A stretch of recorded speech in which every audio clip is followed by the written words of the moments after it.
여러분 기억하실지 모르겠는데 저희가 예수님의 생애를 제가 살펴보고 있습니다. 무엇보다 우리가 주님을 따르는 자들이고 주님의 제자들인데 주님께서 옮겨 가신 그 발걸음을 따르면서 주님을 좀 더 본받아야 되겠다, 그런 마음으로, 그래서 우리가 예수님의 먼저 세례 요한에게 세례를 받으시는 것으로부터, 그래서 하나님의 뜻에 순종하시면서 자신 하나님께 내어드리는 그 과정으로 출발하셨고, 그리고 또 이제 사단에게 40일 금식하신 후에 3번에 걸친 시험을 이기시고 담대히 하나님 나라를 향한 그 발걸음을 옮기신 것 살펴보았습니다. 그리고 3번째 시간에는 제자를 택하셔서 하나님 나라를 일궈가는 일을 홀로 하신 것이 아니라 우리를 통해서 이루어가시고자 하시는 그 주님의 뜻과 그 비전을 우리가 보았습니다. 오늘은 그 4번째 시간입니다. 특별히 산상수훈 가운데 주님께서 우리에게 가르쳐 주신 주기도문을 통해서 우리가 하나님 앞에 어떻게 기도해야 하고 또 우리가 어떤 삶을 살아가야 하는지 함께 살펴보려고 합니다. 그래서 오늘 본문 너무나도 다 아시는 내용이지만 같은 내용을 누가복음과 마태복음 두 군데에서 다루고 있습니다. 그런데 누가복음 11장에 보면 이런 내용이 나옵니다. 이제 기도를 마치시고 나오시는 주님께 예수님의 제자 가운데 한 사람이 묻습니다. 주님, 요한이 자기 제자들의 기도를 가르쳐 주신 것처럼 저희들에게도 가르쳐 주십시오. 기도하는 것을 좀 가르쳐 주십시오. 그렇게 부탁을 합니다. 그러니까 주님께서 그것에 대해서 너희가 기도할 때 이렇게 해라, 그렇게 말씀하시고 가르쳐 주신 기도가 우리는 주님께서 가르쳐 주신 기도라는 의미에서 주기도문 이렇게 이제 부르는 것이죠. 이제 마태복음에서, 오늘 본문에 나오는 마태복음은 사실 앞장 전 다 봐야 되지만 오늘 본문에서는 산상수훈이라고 합니다. 예수님께서 이제 하늘나라의 그 비밀을 비유로 또 여러 가지 교훈의 말씀을 주시는 그 정말 특별한 그런 하나님의 말씀을 산 위에서 나오는 무리를 향해서 전하신 것을 우리가 산상수훈이라 그러고, 마태복음 5장, 6장, 7장 이 말씀이 되겠는데, 그 가운데에 6장에서 먼저 잘못된 기도의 예를 먼저 드세요. 이렇게 하는 기도는 잘못된 것이다 라고 말씀을 하시고, 그러므로 너희는 이렇게 기도하라 이렇게 말씀하시면서 오늘 주기도문을 가르쳐 주십니다. 그런 의미에서 여러분, 우리 기도가 너무 중요하잖아요. 다들 기도 열심히 하시고 또 정말 기도 잘 하시는데 그러나 기도를 하되 바른 기도, 하나님께 온전히 연락되는 그런 기도를 드리는 것이 굉장히 중요하다는 얘기입니다. 그런 의미에서 먼저 기도의 잘못된 두 가지의 주님께서 말씀하신 것을 살펴볼 필요가 있는데 앞에 나옵니다. 오늘 본문 앞에 나오는데, 첫째는 뭐냐? 남에게 보이기 위해서 외식하는 기도라고 합니다. 남에게 보이기 위해서 하는 기도. 그러면서 예수님께서 말씀하시기를 회당이나 거리에서 남에게 보이기 위해 큰 소리로 기도할 게 아니고 골방에 들어가 은밀한 중에 보시는 하나님께 기도해라 말씀하십니다. 그러면 우리가 대표 기도나 다른 사람 앞에서 하는 기도를 전혀 하지 말라라는 의미가 아니고, 그 핵심은 뭡니까? 남에게 보이기 위해서 하는 기도는 잘못된 기도다. 기도는 누구에게 하는 거예요? 하나님께 드리는 것이기 때문에 하나님을 향해서 우리의 진실된 마음을 아뢰는 기도가 되어야지, 남에게 보이기 위해서 하는 기도는 올바른 기도의 모습이 아니다라는 것을 분명하게 지적해 주셨습니다. 그리고 두 번째는 뭐냐면, 이방인들이 하는 것처럼 중언부언하지 말아라. 중언부언하지 말아라. 그 말은 무슨 뜻이냐면, 아무런 의미 없이 뜻 없이 미사여구만 늘어놓고 진실된 마음 없이 그저 입술로만 뱉어내는 그러한 기도는 또한 잘못된 기도다라는 것이죠. 그래서 여러분, 통성기도는 어떻습니까? 그런 의미에서 좀 입장들이 다를 수 있는데 오늘 좀 정리할 필요가 있을 것 같습니다. 통성기도는 바람직한 기도입니까? 바람직하지 못한 기도입니까? 그 성경을 보면은 한나가 그 성전에서 아들이 없었죠. 사무엘을 주시기 전에 아들이 없어서 너무나도 이 고통 가운데 성전에서 기도를 정말 너무 뜨겁게 열심히 막 기도를 하고 나왔어요. 그랬더니 제사장 엘리가 그것을 보고 뭐라고 그랬습니까? 포도주를 끊어라. 그랬어요. 이 여자가 이 성전에서 그냥 너무 정신없이 그냥 하면서 이 기도를 하니까 그 모습이 마치 술 취한 주정처럼 보였는 것 같습니다. 그래서 포도주를 끊어라 이렇게 얘기를 했더니 한나가 그렇습니다. 제 심정을 하나님께 통한 것 뿐이니 저를 악하게 보지 마옵소서. 이제 그렇게 얘기를 합니다. 또 여러분, 시편을 여러분 한번 보시면 시편은 다윗이 지은 시가 굉장히 많은데 그 대부분의 시, 물론 하나님께 찬양 드리는 시도 굉장히 많이 있지만 많은 시가 뭐냐면 하나님께 울부짖는 시예요. 보시면 그게 뭐 조용하게 그냥 이렇게 드리는 게 아니라 그가 하나님 앞에 정말 울부짖으면서 많은 원수, 특별히 사울이 그를 죽이려고 여러 번 했고 심지어는 그의 아들인 압살롬이 그를 죽이기 위해서 그렇게 반역을 일으켰을 때 쫓겨가면서 하나님 앞에 드린 그러한 간절한 기도, 울부짖음의 기도가 있습니다. 또 예수님께서 겟세마네 동산에서 기도하실 때에 마치 땀방울이 핏방울이 되는 것처럼 기도하셨다는 말씀 기억하시죠? 근데 땀방울이 핏방울이 될 정도로 기도를 하시는데 하나님 앞에 하나님 이 잔을 내게서 우리는 지나가게 하옵소서. 그러나 내 뜻대로 말 이렇게 기도하시지 않으셨을 거예요, 그죠? 그렇게 점잖하게 이렇게 기도하시지 않으실 거라면 정말 간절하게 뜨겁게 울부짖으시면서 그렇게 기도하셨을 겁니다. 그런 의미에서 소리를 내서 기도하는 것이 그것 자체로 문제가 되는 것은 아니라고 생각을 합니다. 정말 하나님 앞에 나의 뜨거운 마음 있는 그들을 전하는 의미에서 소리를 내어서 기도할 수 있고 심지어는 울부짖으며 기도할 수 있습니다. 그러나 문제는 그러한 것들이 남에게 보일 목적으로 또는 다른 사람에 들려서 방해가 될 수 있는 그런 것들은 가능하면 피할 필요가 있죠. 가장 이제 대표적인 것이 저는 식당에서 우리 기도하는 모습.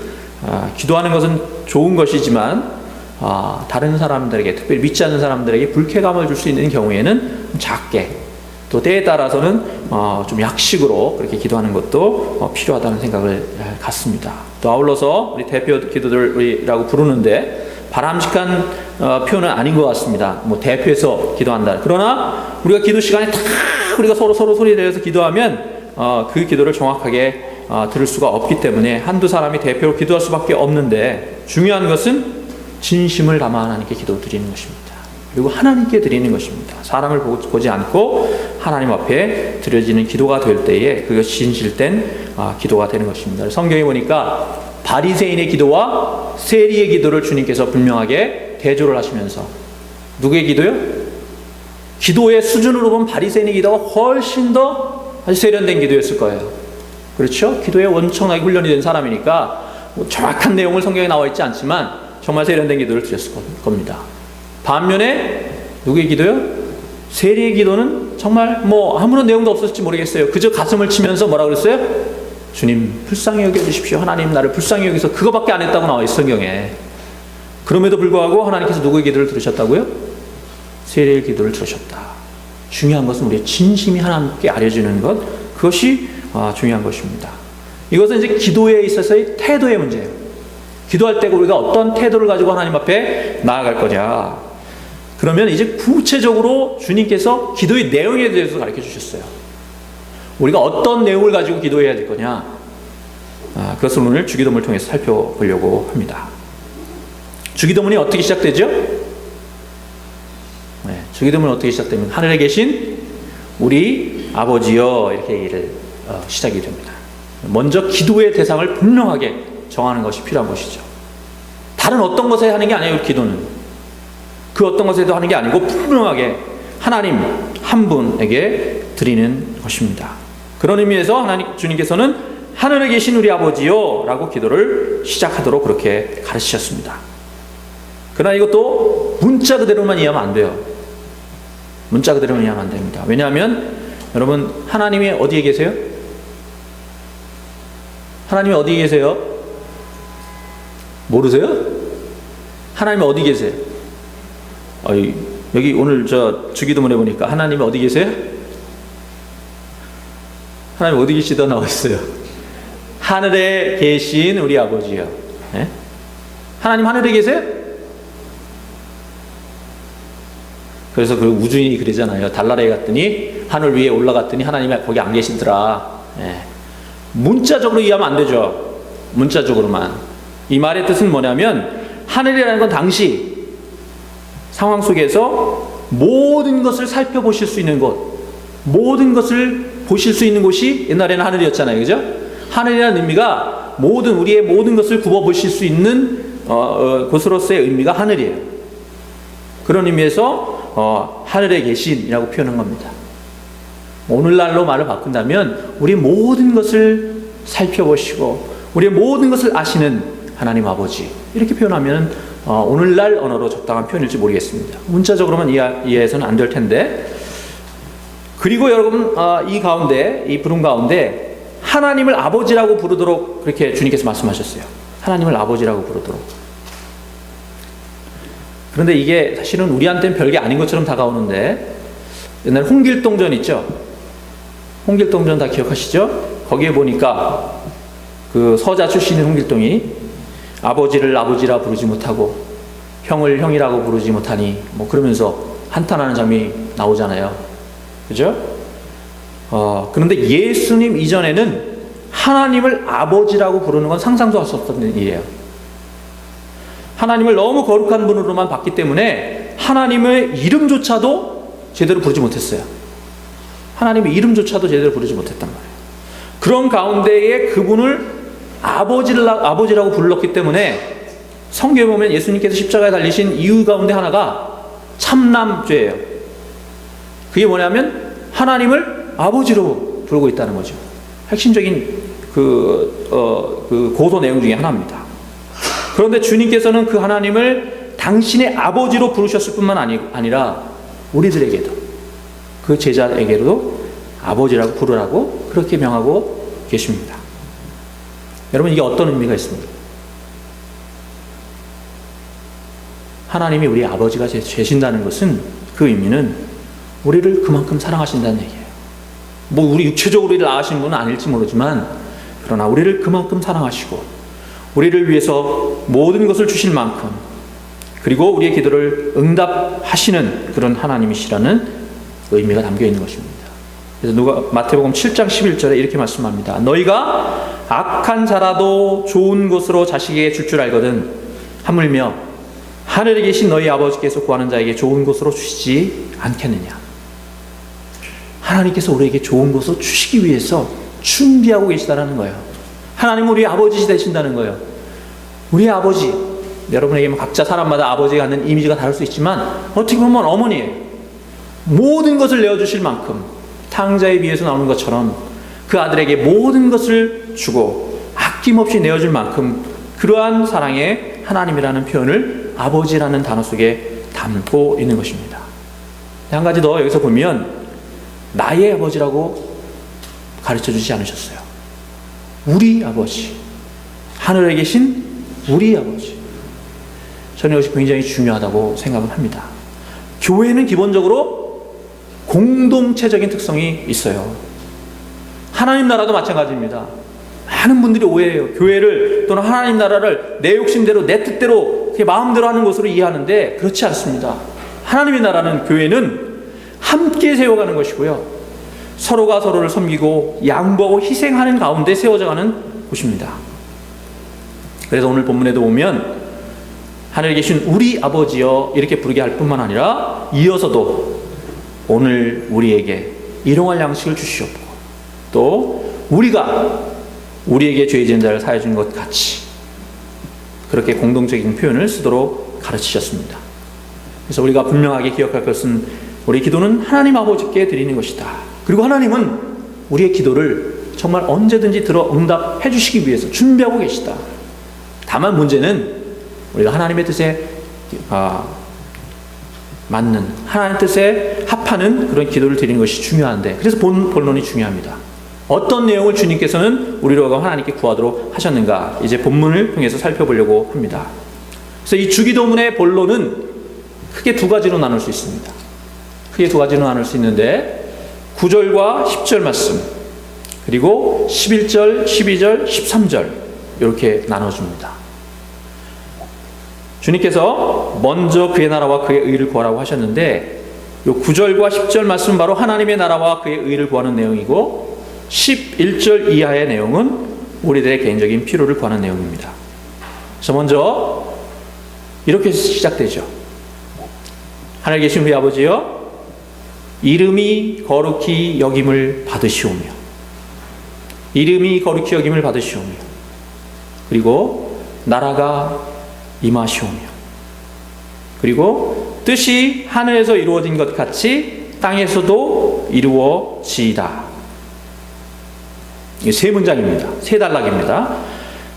이름이 거룩히 여김을 받으시오며 하나고요, 나라가 임하시오며, 그리고 뜻이 하늘에서 이루어진 것 같이 땅에서도 이루어지이다. 여러분, 요 세 문장에 특징이 있는데, 특이한 점이 있는데 뭘 것 같으세요? 여러 가지가 뭐 얘기하실 수 있지만 가장 특이한 것 중에 하나는 이 세 문장의 주어가 공통적으로 사람이 주어가 아니라는 거예요. 예. 옛날 혹시 기억나실지 모르겠는데 영어 문법에 물주 구문이라는 게 있어요. 성문 종합 영어에 나오는. 네. 예. 물주 구문이라는 게 있습니다. 이게 뭐냐면 사람이 주어가 아니고 물건이 주어라는 거예요. 그 말을 조금 더 설명드리면, 이 이름이 거룩히 여김을 받으시오며의 주어는 뭐예요? 이름이입니다. 이름이. 그리고 나라가 임하시오며의 주어는 나라가입니다. 나라가 주어입니다. 그리고 뜻이 하늘에서 이루어진 것 같이 땅에서도 이루어지다 해서 주어는 뜻입니다. 뜻. 그렇죠? 세 개가 다 사람이 주어가 아니고 하나님이 주어도 아니고 어떤 물체죠. 사람이 아닌 겁니다. 그래서 이걸 물주구문이라고 부를 수 있는데, 히브리어에 이런 물주구문이 특별히 많아요. 왜냐면 아까 말씀드린 대로 이브리인들은 하나님의 이름을 함부로 부르는 걸 너무 두려워했기 때문에, 하나님의 원래 이름이 뭘까요? 예, 하나님이라는 것은 한국말로 번역한 것이죠. 원래 유대인들이 하나님의 이름을 불렀을 때 뭐라고 불렀을까요? 여러분 이미 다 아시는 단어일 텐데, 여호와? 예. 야훼라고는 들어보셨어요? 예. 그런데 이게 어떻게 됐냐면, 히브리어에는 사실 원래는 모음이 없어요. 쫙 자음으로만 되어 있습니다. 그리고 쓰는 순서도, 이게 우리는 왼쪽에서 오른쪽으로 쓰잖아요. 그 사람들은 오른쪽에서 왼쪽으로 써갑니다. 그리고 뭐가 없어요? 모음이 없어요. 그냥 뭐만 있어요? 자음만 있어요. 딸랑딸랑. 그 자음을 보고 그 단어를 읽으려면 여기 모음 없이는 글을 읽을 수 없습니다. 그렇죠? 예, 예를 들면 BC 그럼 뭐라고 읽어야 됩니까? BC라고 읽는다고요? 이미 B 안에는 모음이 들어가 있습니다. C 안에도 모음이 들어가 있고, 그래서 모음 없이 자음만 갖고는 읽을 수 없기 때문에 그 모음을 붙여서 읽어야 되는데, 모음이 히브리어에는 원래 없으니까 어떻게 해야 돼요? 자음 써놓고 외워서 읽어야 돼. 그거 단어 하나 다 보고. 우리나라 약자 이거 읽듯이 그렇게 되어 있는 겁니다. 그러니까 굉장히 어려워요. 히브리어가 어려운데, 하나님이라는 이름을 써놓고 이거를 읽어야 되는데, 하나님의 이름을 함부로 부르면 안 되니까 쉽게 말하면 있잖아요. 망령태 읽지 말라. 이거를 그냥 문자적으로 해석하기 때문에 안 읽어요. 그거를. 그리고 안 읽고 뭐라고 읽냐면 아도나이라고 읽었어요. 아도나이라는 건 주님 그런 뜻이에요.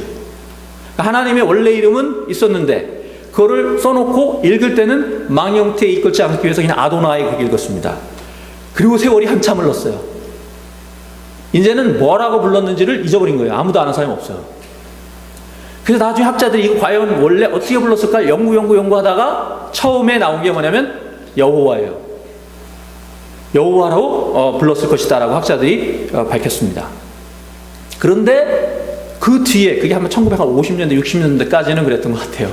근데 그 이후에 더 많은 연구를 해보니까 여호와가 아니고 야훼가 더 맞았을 거다. 학자들이 이걸 다시 또 결론을 냈어요. 그래서 학자 세계에서는 뭐가 맞아요? 야훼가 맞아요. 근래에는 야훼가 최근에 더 많은 정보를 가지고 하는 게 야훼. 근데 이미 많은 사람들이 여호와 하나님이라는 것이 입이 붙었기 때문에 그걸 바꾸는 게 쉽지 않아서 아직도 여호와 하나님, 야훼 하나님 다 쓰죠. 그러니까 어느 게 맞아요? 네, 아직도 정확한 건 모릅니다. 알 수 없지만, 그러나 야훼나 여호와로 불렀을 것이다. 그렇게 학자들이 보는 거예요. 이 얘기를 왜 드리느냐? 그 정도로 이스라엘 사람들이 하나님의 이름을 쓰는 것을 터부시했기 때문에, 부르는 것을 터부시했기 때문에 어떤 문제가 생기냐면, 예를 들어서 하나님이 천지를 창조하시니라 이렇게 얘기할 때 그때 나오는 하나님도 그 야훼나 여호와를 쓰지 않아요. 다른 이름들로 씁니다. 성경에 보면 하나님의 이름이 여러 개가 나오는데 그래서 다른 이름을 쓰는데 그거를 만약에 어떻게 표현을 하느냐? 하나님이, 주어는 하나님이죠? 하나님이 천지를 창조하시니라 이렇게 돼 있던 거를 하나님이라는 이름을 쓰는 걸 두려워하면 어떻게 하느냐? 이거를 수동태로 바꿉니다. 왜냐하면 문장에서 주어가 없을 수는 없기 때문에 주어를 생략할 수는 없어요. 그래서 어떻게 바꾸냐면 천지는 창조되어졌다. 하나님에 의해서. 그럼 이제 주어는 천지로 바뀌었습니다. 그죠? 네, 천지로 바뀌었기 때문에 이제 by God, 그 뒤로가 있기 때문에 하나님에 의해서, 그 하나님에 의해서는 생략이 가능해요. 왜냐하면 다 알기 때문에. 다 아는 거잖아요. 하나님이 천지를 창조하신 건 다 알기 때문에 이제는 그러면 천지가 창조되어졌다. 그 말만으로도 누가?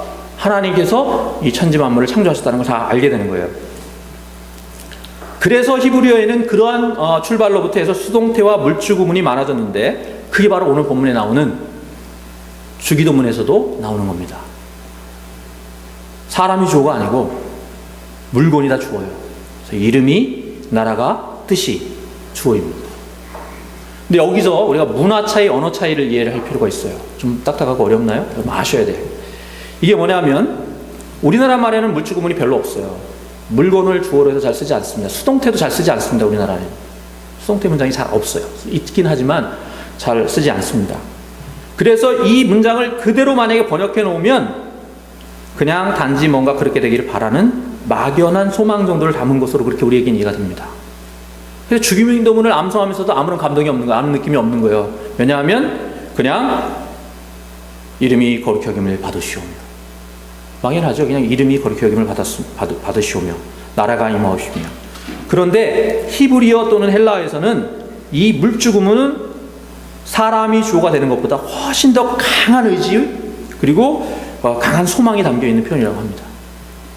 무슨 얘기냐면 이름이 거룩히 여김을 받으시오며, 이거를 원어의 의미를 살려서 우리나라 말로 만약에 번역을 하면 이렇게 번역을 할 수 있어요.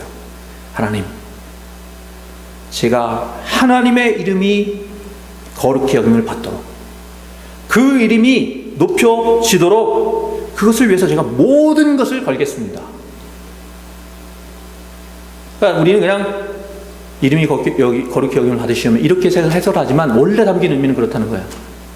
그러면 나라가 임하시오면은 뭐 어떻게 우리 생각해 볼 수 있겠어요? 그냥 막연히 나라가 임하시오며, 이게 아니고 하나님 나라가 임하게 하기 위해서, 이 땅에 하나님 나라를 세우기 위해서 주님 저를 드리겠습니다. 제가 쓰러져서 엎드러져서 하나님 나라를 세워가는 초석이 되겠습니다. 그런 의지가 담긴 표현이라는 겁니다. 그냥 나라가 임하시오며 이게 아니고 그 안에는 하나님 나를 드리나이다. 나를 통해 하나님 나라가 서기를 소원합니다. 담겨 있는 거예요. 그럼 여러분 한번 속으로 상상해 보시기 바랍니다. 뜻이 하늘에서 이루어진 것 같이 땅에서 이루어지이다. 그럼 어떤 의미겠어요? 그냥 뜻 나하고 상관없이 이루어지기를 그냥 바랍니다. 그런 의미가 아니고 하나님의 뜻이 이 땅에 이루어질 수 있도록 하나님, 제가 목숨을 바쳐서라도 반드시 그렇게 하나님의 뜻을 이루기 위해서 제가 그런 삶을 살아가겠습니다. 그런 고백이 담긴 표현인 것입니다. 여러분, 이제 주기도문을 예전에는 많이 암송했잖아요. 그리고 항상 모든 모임의 끝을 맺을 때 우리가 주기도문을 암송을 했는데, 저희 교회도 근래에는 이제 주기도문을 잘 안 하고 또 그래서 주기도문을 좀 했으면 좋겠다 얘기하시는 분들이 계신데, 왜 그러냐면 하도 주기도문을 그냥 습관처럼 하다 보니까 그냥 아무 뜻 없이 아무 생각 없이 그냥 주기도문을 암송하면서 그래서 뭔가 좀 식상하게 느껴져서 그런 것 같아요. 그런데 사실은 주님께서 이거를 제자들에게 가르쳐 주셨을 때는 그냥 그렇게 습관적으로 기도하라는 의미로 주신 것이 아니고 정말 비장한 각오가 담겨 있는 거예요. 어떤 의미냐면 마치 총알이 빗발치는 전쟁터로 나가기 직전에 병사들에게 최후의 결전을 다짐하면서 내가 하나님 나라를 위해서, 하나님의 뜻을 이 땅에 이루기 위해서, 또 하나님의 이름을 높이기 위해서 내가 목숨을 걸겠습니다. 지금 내가 전쟁터로 나가는데, 세상을 향해 달려나가는데 그 세상 한가운데서 하나님 나라를 이루기 위해서 나의 목숨을 바치겠습니다. 그런 각오가 담긴 게, 그것을 고백하는 게 주기도문이라는 거예요. 그러니까 함부로 그냥 막 할 수 있는 그런 고백이 아닌 것이죠. 사실 11절 이하의 말씀, 좀 더 개인적인 필요를 담고 있지만 그것도 마찬가지예요. 오늘 우리에게 일용할 양식을 주시옵고 내일의 양식을 구하라고 말씀하지 않으시고 일용할 양식이에요. 딱 오늘 먹을 거, 데일리 푸드예요. 딱 지금 먹을 거. 이게 무슨 말이냐면 하나님 나라를 위해서 내가 하루하루 살아가겠습니다. 나의 인생이 10년, 20년, 30년 남은 것처럼 그렇게 사는 게 아니고 하나님 나에게 주신 날이 오늘 하루뿐인 것처럼 그렇게 제가 정말 충성되이 살겠습니다. 주님께서 제자들을 파송하시면서 두 버릇도 가지지 말라 그렇게 말씀하셨는데 내가 주님의 제자이기 때문에 이제 세상 가운데 나아갈 때에 하나님 이 하루가 나에게 주어진 마지막 하루처럼 하나님의 나라를 이루기 위해서 하나님의 뜻을 이루기 위해서 정말 그렇게 충성된 하루를 살겠습니다. 그런 고백이 담긴 표현인 것이죠. 우리에게 죄 지은 자를 사하여 준 것 같이 우리들을 사하여 주시옵고 이것도 그냥 죄 좀 사해 주십시오, 용서해 주십시오 그 정도가 아니고 하나님 나라를 세워가는 데서 가장 중요한 것은 서로 용서하는 것이고 교회는 용서하는 공동체인데 주님 내가 먼저 죄 지은 자를 용서하겠습니다. 내가 다른 사람들을 품겠습니다. 그리고 그 용서를 바탕으로 모든 용서가 이루어지는 그리고 저의 용서도 하나님 앞에 구하겠습니다. 그런 고백이 담긴 것입니다. 마지막으로 우리를 심에 들게 하지 마옵시고 다만 악에서 구하옵소서. 마귀 사탄의 권세가 정말 강하고 크기 때문에 우리 스스로 이길 수 없습니다. 그것을 고백하고 하나님의 은혜와 도움을 구하며 악한 권세와의 싸움에서 반드시 이기고 승리해서 이 땅에 하나님 날 일구고 가는 믿음의 용사로 주님 나를 그렇게 세워주옵소서. 그냥 내가 단지 하루 먹을 것 이거 때문에 고민하고 그것에 시험에 빠지지 말게 해달라는 얘기가 아니고요. 예수님이 마지막 겟세마네 동산에서 눈물 지으며 기도했던 것처럼 나의 뜻이 아니라 하나님의 뜻을 일구기 위해서 나를 유혹하는 수많은 그런 유혹으로부터 나를 건지시고 하나님의 뜻을 일구어가는 그리고 하나님 나라를 세워가는 믿음의 용사로 주님 서게 해주십시오. 그런 믿음의 고백인 거예요. 여러분 오늘 주기도문을 살펴보는 이유는 예수님의 생애를 따라가는 가운데 마태복음 6장에 나오는 그런 말씀 이어서도이기도 하지만 특별한 의미가 있습니다. 제가 이메일로 여러분들에게 오늘 좀 특별한 말씀을 드린다고 말씀을 드렸는데 제가 이 자리에 서 있는 이유 또 여러분은 왜 이 자리에 계신지 다시 한번 우리가 점검해 보아야 합니다. 과연 이 자리에 왜 계십니까? 물론 이 자리에 나오신 이유가 한두 가지는 아니고 여러 가지일 겁니다. 그러나 가장 소중한 이유, 가장 근본적인 이유는 주기도문을 통해서 주님이 가르쳐 주신 것처럼 그리고 주님께서 이 땅에 오셨고 주님께서 십자가를 지시고 골고다를 향하셨던 그 이유처럼 바로 하나님 나라 때문이어야 합니다. 여러 가지 이유가 있을 수 있지만 여러분이 근본적으로 또 제가 이 자리에 서야 되고 여러분이 이 자리에서 함께 하나님 앞에 예배해야 하는 이유는 하나님 나라 때문이어야 합니다. 가장 큰 이유는 거기에 있어야 돼요. 어쩔 수 없어서 또는 그러니까 교회를 좀 다니다 보니까 또는 누구를 봐서 그런 게 아니고 하나님께서 여러분 한 분 한 분을 하나님 나라를 세워가는 그 소중한 일꾼으로 정말 믿음의 용사로 부르셨기 때문에 그것을 나가서 나의 것으로 바꿔 그 이유 때문에 이 자리에 있어야 되는 것입니다. 우리는 이 땅을 살아가지만 이 땅은 우리가 머물 곳이 아닙니다. 우리가 속해야 할 곳, 우리가 함께 세워야 할 나라는 하나님의 나라입니다. 하나님의 뜻이 이루어지고 하나님의 통치 아래 모든 민족이 하나님의 영광을 보고 사랑과 평화와 정의로 세워져가는 새 하늘과 새 땅. 그것이 우리의 꿈이요 우리가 이 자리에 있어야 할 이유인 것입니다. 저는 그 꿈을 품고 4년 6개월 전에 사랑의 장로교회 담임 목사로 부르심을 받았습니다.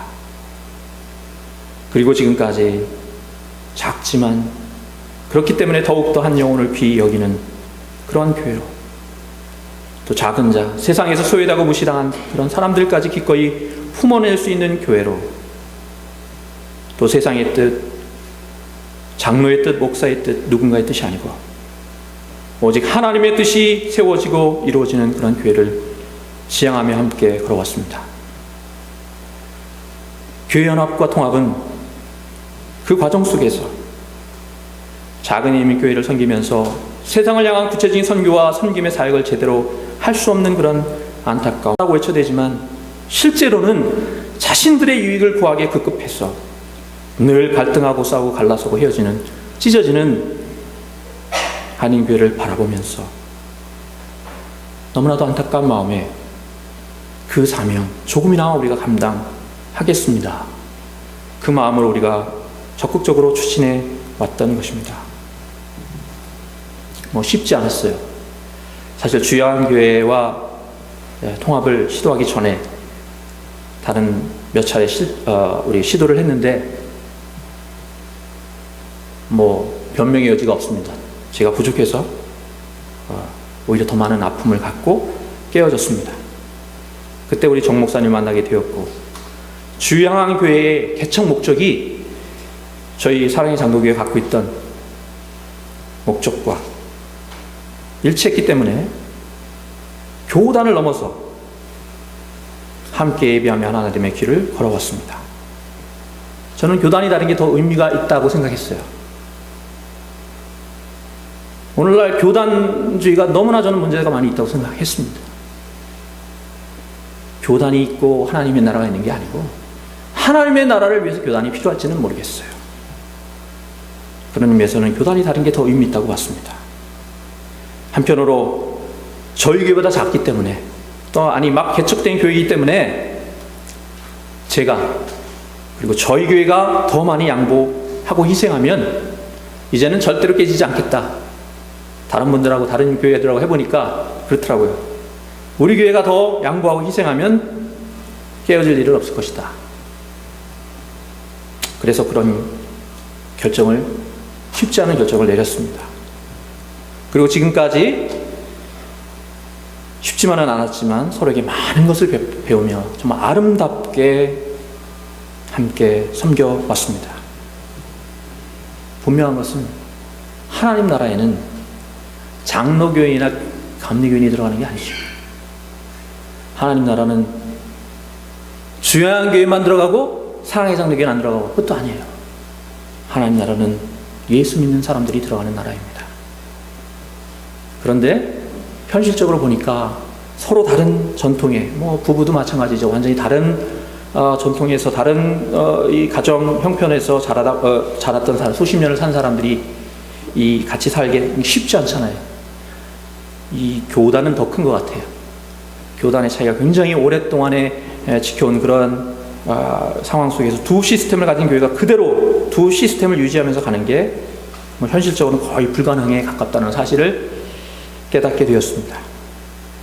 특별히 한 2달 전쯤인 것 같은데 UMC 연합감리교회에서 두 교단을 그대로 인정하는 상황에서의 저희 교회의 연합을 허락할 수 없다는 최종 통보를 받은 후에는 과연 어떤 게 이 상황 속에서 어떻게 우리가 걸어가야 하고 어떤 게 하나님이 원하시는 길이고 좀 하나님의 뜻은 무엇이고 우리가 어떻게 하나님께 영광을 돌려드릴지 고민하며 기도해 왔습니다. 그리고 여기까지 인도하신 분이 하나님이시기 때문에 또 처음부터 모든 것을 다 내려놓고서라도 함께 함의 길을 가겠다고 고백했던 사실을 상기하면서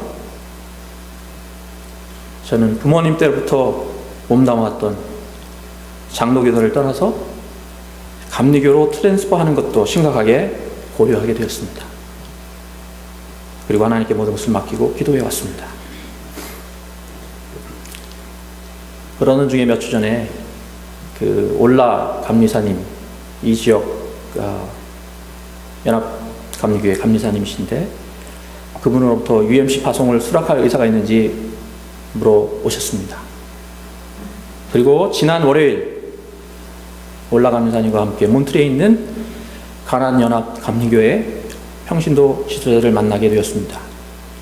제가 몬트레이 지역에서 4년 동안 섬겼던 경험이 있기 때문에 그 지역도 참 쉽지 않은 지역이라는 것을 알고 있었기 때문에 사실 제 마음에 몬트레이는 피하고 싶었는데 하나님은 그런 제 마음을 아시기 때문에 딱 그곳으로 가보게 허락하시고 그리고 그분들과 이야기를 나누는 가운데 특별히 지난 1년 동안 큰 어려움을 겪었던 가나안교회 성도님들 이야기를 들으면서 하나님께서 왜 이렇게 정말 이해할 수 없는 방법으로 인도해 오셨는지 조금이나마 보게 되었습니다. 사실 이 지역 연합감리교회에서 저 아직 장로교 목사거든요. 타교단 출신으로 파송을 받은 한인 목회자는 제가 처음이라고 합니다. 그만큼 UMC에서도 획기적이고 없었던 일을 열린 마음으로 가신 겁니다. 그런데 문제가 생겼습니다. 인터뷰를 시작하고 한 중간쯤 됐는데 제가 너무 복통이 심하게 와가지고 견딜 수가 없어서 화장실을 왔다 갔다 하다가 겨우 인터뷰는 마쳤어요.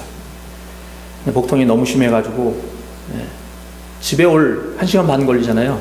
운전을 할 엄두가 나지 않아서 막 비몽사몽간에 앤드류가 증인 전화해가지고 그 월그린에서 뭡니까 그 분홍색 그 약 있잖아요. 그거 펩토 뭔가 그거 먹고 그리고도 정신이 안 들어서 그날 올라오지 못하고 앤드류 부모님 댁에서 앤드류 침대에서 하룻밤 신세지고 화요일에 올라왔습니다.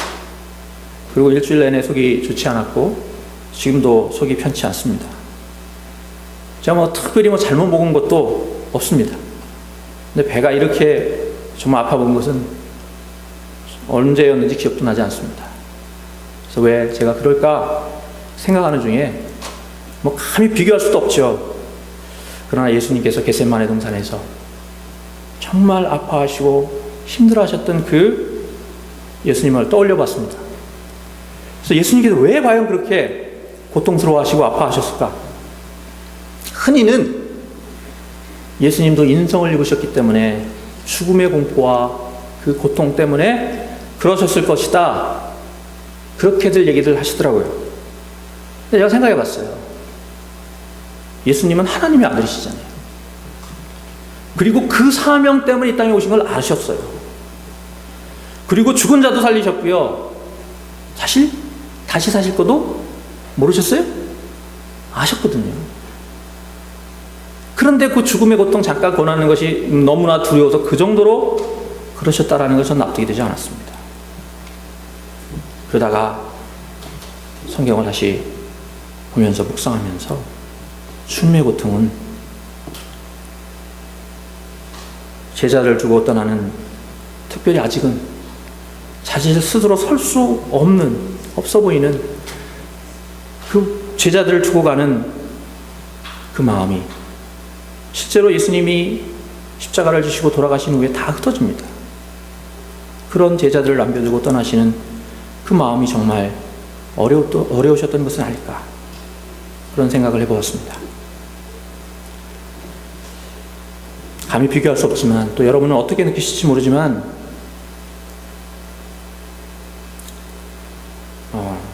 사랑의 장로교회 성도님들, 아니 주형한교회 성도님이든지 상해장로의 성도님이든지 이 자리에 계신 한 분 한 분, 오래전부터 함께 예배해온 분들만이 아니라 다만 한두 주 전에 오셨던 그 어떤 분이든지 이 자리에 계신 한 분 한 분, 이제 몇 개월이 지나면 혹시 매주일 뵈는 것은 힘들 것이다, 그 생각을 하니까 소화가 안 되고 그랬던 것이라고 생각이 듭니다. 그럼에도 불구하고 하나님의 뜻이라면 순종해야만 한다는 결론을 낼 수밖에 없었습니다. 특별히 저보다도 훌륭하신 목사님이 계시고 무엇보다 하나님이 계시기 때문에 믿음으로 떠나야 한다는 생각을 갖습니다. 교회가 하나 되기 위해서 양보하고 희생하고 내려놓는 게 하나님의 뜻이라고 믿습니다. 특별히 조금이라도 좀 더 가진 쪽이 희생하고 양보하는 게 하나님의 뜻이라고 생각을 합니다. 그래서 여러분들과 함께 기도하며 그 길을 가고자 합니다. 그리고 특별히 제가 위안을 삼는 것은 UMC는 보면 강당 교환도 자주 하고 또 교제를 자주 해가지고 여러분들을 떠나도 여러분들을 뵐 기회가 종종 꽤 자주 실제로 많이들 모이시더라고요. 있고 특별히 UMC는 다시 제가 이곳으로 돌아갈 가능성도 있어요. 몇 년 지나서 또 하나님이 또 필요해서 옮기시면 그러한 길도 있는 것입니다. 제가 7월 1일자로 가나안 교회로 파송받게 됩니다. 여러 가지 상황 때문에 여러분에게 미리 말씀드리지 못한 것은 저도 근래의 일이니까 죄송합니다. 요한복음 13장 1절에 이런 말씀이 기록되어 있습니다.